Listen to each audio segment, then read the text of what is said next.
Porque assim, um dos temas caros para o APE é a escolha profissional baseada numa atitude empreendedora, inovadora. Veja, você é uma mulher madura, poderia ter tudo para dizer, ai, mas eu não sou do tempo das redes sociais. Não, você pegou a vida na mão. Você manteve a tua criança e foi capaz de se recriar, de fazer arte, de brincar. 40 países. 40 países. Desculpa, porque é disso que se trata construir um projeto de vida. Claro. É sobre estar vivo, é não deixar essa criança, esse sonho, essa alma morrer. Porque olha que lindo você falou. O meu trabalho, meu hobby, cara. Isso é lindo. É muito gostoso. Agora, eu sinto assim, apesar de ter essa parte lúdica toda, existe uma parte também que eu acho que é imprescindível, que é a parte da dedicação ao conhecimento. Porque ninguém é nada sem o conhecimento, não tem como eu me desenvolver, nem mesmo na arte, sem conhecimento. Então, quando eu ouvi exatamente isso que você acabou de trazer. Eu ouvi com psicologia também, mas não tem uma profissão mais séria. Eu escutei isso, tanto que eu não fiz belas artes, exatamente porque eu escutei isso. Mas você vai viver de quê? Né? E aí, eu comecei a me desenvolver profissionalmente como artista, até que eu resolvi assumir que realmente eu era uma artista. Mas peraí, uma dúvida. Vamos lá, porque de repente vai ter uma mãe, uma professora que vai passar para um aluno ali que está ouvindo e vai falar assim, mas como é isso? Como foi esse processo? Esse processo foi o seguinte, eu comecei a minha faculdade de administração e logo eu abri uma empresa de fabricação de bijuterias, porque eu gostava da parte manual e da parte tátil, estética. Entendi. E aí eu montei essa fábrica, eu vendia para grandes lojas de moda feminina então, em Belo Horizonte. Esse bichinho do empreendedorismo já estava aí dentro. Já estava. Então, eu montei essa fábrica, mas na fábrica, depois de um tempo, eu parei de pôr a mão na massa. Eu ficava mais na parte comercial e na parte de produção. Virou mais gestora do que criadora. Isso eu na faculdade ainda, né? E aí eu falei, mas não é isso que eu quero. Isso aqui não me satisfaz. E aí eu fui para essa parte de começar a pintar em umas férias. Eu fui uma adolescente muito inquieta. Então os meus pais me colocavam em muitas aulas de arte exatamente para que eu me acalmasse, para que eu tivesse uma ocupação saudável, produtiva, feliz, né? Olha que lindo que você está falando. Sabe que outro dia eu estava olhando um ônibus e tinha lá um bus door. E aí tinha uma foto de uma menina dançando balé. E aí atrás tinha uma frase, juro, eu queria saber quem foi que fez para dar um beijo nessa pessoa. Porque tinha uma frase assim, sabe o que ela vai ser quando crescer? Feliz. Exatamente. E assim, eu vejo que muitas vezes os pais, mães, com a melhor intenção do mundo, óbvio, assustados com notícias ruins, né? E também às vezes movidos por vaidade e esse desejo de buscar atalho, criam uma agenda insana para a criança, para o jovem, tem que fazer isso, tem que fazer aquilo, curso, isso aqui. Mas aí quando eu vejo, peraí, mas quando é que ele vai aprender a tocar flauta? Quando é que vai aprender a pintar? Quando é que ele vai aprender a fazer marcenaria? Quando é que vai aprender a costurar? Quando é que vai aprender a ser, a estar? Porque olha isso, ó, você que está vendo, olha isso aqui, tem uma romã aqui dentro. Olha isso. Isso aqui é lindo. Obrigada. E eu tenho a convicção, Michele, que tudo que... Olha isso. Eu tenho a convicção que quando a gente tem presença, quando a gente tem verdade, a vida flui. O Viktor Frankl é o grande autor que nos inspira no APE. Ele é o criador da logoterapia, terapia do sentido da vida. Ele foi um sobrevivente de Auschwitz, um campo de concentração nazista. E ali ele foi um testemunho vivo dos insights dele sobre a importância de ter um projeto de vida, uma visão transcendente que nos ajuda a lidar com a dor. E ele fala o seguinte: a vida não tem ensaio. Não dá para viver e depois ajustar e viver de novo. Então viva como se já fosse a segunda vez. Ou seja, esteja lá. Né? E eu vejo que para você pintar, para você dançar, para você cantar, para você existir, precisa ter entrega. Então eu queria te ouvir, se você pudesse dizer uma mensagem para as professoras que eventualmente nos assistem, para as mães, pais, de que maneira você conecta o aprendizado da arte, da sensibilidade, à atitude empreendedora, à prosperidade? Porque ainda tem hoje gente que pensa que a arte é uma frescura, a arte, né, vou fazer quando der tempo, arte, mas para quê? Ah, mas isso aqui não vai gerar um diferencial na vida do meu filho.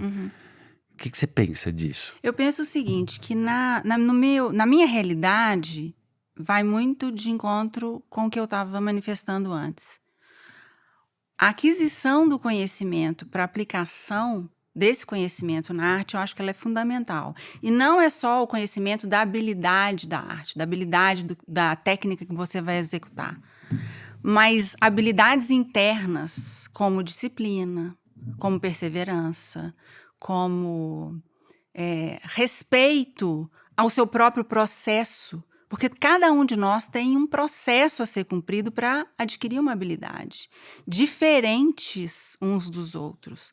Então, uma mensagem que eu acho é o seguinte: a parte integral dessa formação integral da criança, não só uma artista, porque qual que era o meu preconceito com artistas? Todo o ateliê que eu chegava de artistas era sempre uma bagunça, sabe? Isso me incomodava, porque não é o perfil que eu gostaria de ter, não era o ambiente no qual eu gostaria de trabalhar. Eu não sou a pessoa mais organizada do mundo, mas eu gosto de chegar no meu ateliê e de estar tudo no seu lugar, de estar tudo bem composto. E entre obsessivo e avacalhado tem o lugar do cuidado. Exatamente. Então, assim, eu penso que existem várias coisas que eu preciso construir para ser uma artista de sucesso. Nossa, você está falando uma coisa tão legal, porque acho que isso pode ajudar tanto uma diretora, uma professora, uma mãe, um pai, a entender, né, que para fazer uma xícara como essa, com esse grau de precisão, detalhe, e tô falando da xícara como poderia falar de uma canção, uma dança, enfim, você está falando de habilidades que a gente chama de soft skills ou competências socioemocionais, que eu não aprendo unicamente sabendo o significado da palavra responsabilidade ou disciplina ou perseverança ou foco. A gente vê que muita criança que tem, às vezes, o tal do TDAH ou dificuldade de foco ou isso, aquilo, na hora que ela tá ali tocando em algo, sentindo algo, ela tá shaping, lapidando o cérebro dela para coisas que vão ser replicáveis na matemática, na física, no Enem. Não é isso? Na vida, né? Você concorda com isso? Sem dúvida. Porque o cérebro é o mesmo. E a gente precisa entender que existe também um caminho pela educação do espírito, da alma, da sensibilidade. Porque na OPE, Michele, a gente tem muita atividade lúdica. Um dos grandes motivos que a gente cresceu muito na educação infantil, nas séries iniciais, as pessoas perguntam, mas os livros do APE, como é que é? Vocês trabalham o quê? Sensibilidade. Olho no olho, conexão, brincadeira, pintura, é o resgate do ser criança. Então acho que é muito legal isso que você falou. A arte, a criatividade não é avacalhação, não é bagunça, não é sujeira. Isso faz parte, isso tem o seu momento. Como para fritar um ovo, para fazer cabelo. A mulher vai no cabeleireiro, fica lá com aquele capacete de alumínio, parece uma astronauta com os dedos do pé com algodão. Se você tirar foto naquele momento é bagunça. Mas depois a hora que sai maravilhosa, né? E a hora que o bolo não é igual, né? Então, para criar precisa ter esse momento, mas não para aí, né? Não para aí. E eu sinto assim, qual que foi a mudança de chave para mim nessa construção da Michele artista e empreendedora ao mesmo tempo, né? A mudança foi quando eu comecei a aprender que, por exemplo, vontade era algo que eu podia construir dentro de mim.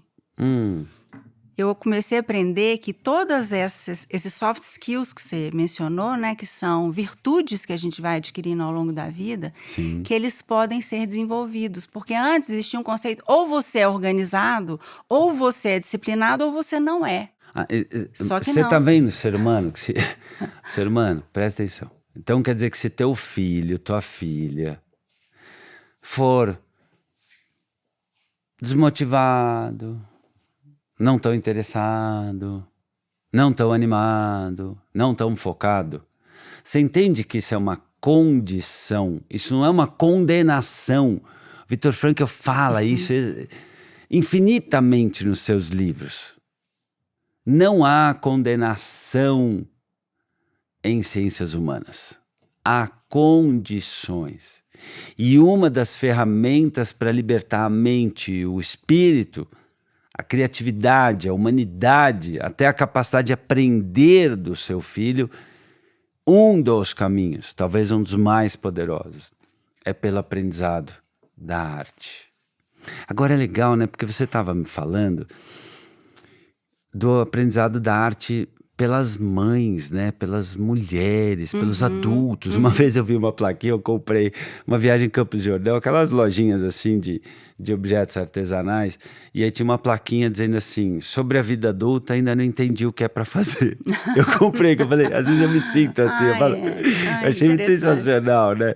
Sobre a vida adulta ainda não entendi o que é para fazer. Para as crianças eles ensinam o que tem que fazer, pra gente não, né? Porque assim, eu não sei você, mas eu às vezes me sinto muito perdido sobre o que é para fazer da vida, sobre como lidar com a vida, enfim, e que bom que seja assim também, porque eu me preocupo com aquelas pessoas que têm resposta para tudo, as pessoas resolvidas. Me preocupa muito esse tipo de obsessão. Mas me conta um pouco para a mãe, para a professora, para o pai, para o educador que está nos ouvindo. Como é que é essa experiência de repente ir lá num ateliê, aprender a pintar?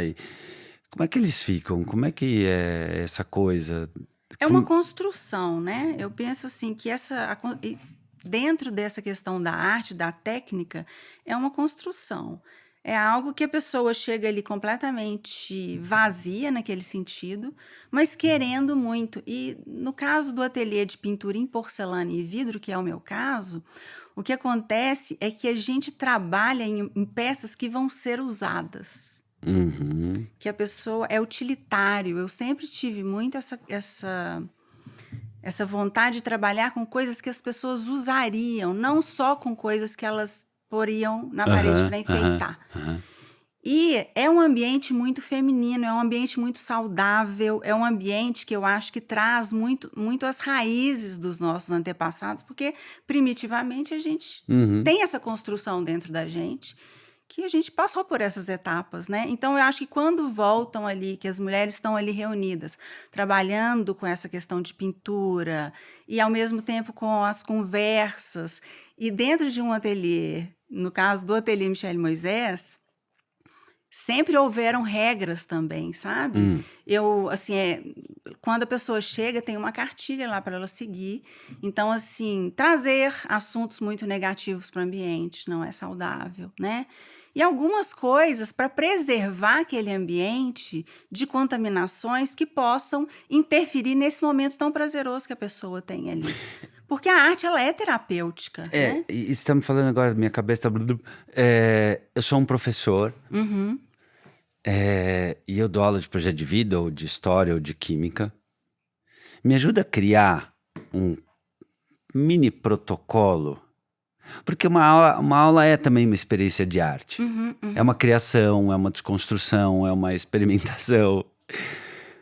Me ajuda. Eu sou um professor, eu tô ouvindo a Michele, eu tô falando, pô, eu quero que a minha aula também seja um contexto onde meus alunos criem, pensem, se libertem, voem. E façam obras usáveis, que são eles mesmos. Porque o projeto de vida é isso. Eu me entendo como uma obra inacabada. Sim. Eu construo o melhor de mim para servir ao mundo. Então, é disso. A gente está falando da mesma coisa. Mas vamos lá, dá uma dica para o professor que está nos ouvindo. Como é que ele pode criar esse protocolo para ter um ambiente favorável à expansão, à prosperidade, à criação, a construir algo tão lindo que não vai ser um objeto como esse, mas vai servir ao mundo? Porque na OPI a gente fala muito disso, de formar o melhor ser humano para o mundo. Me ajuda. Olha, eu diria que A primeira questão é ele saber o objetivo que ele quer cumprir com aquilo, né?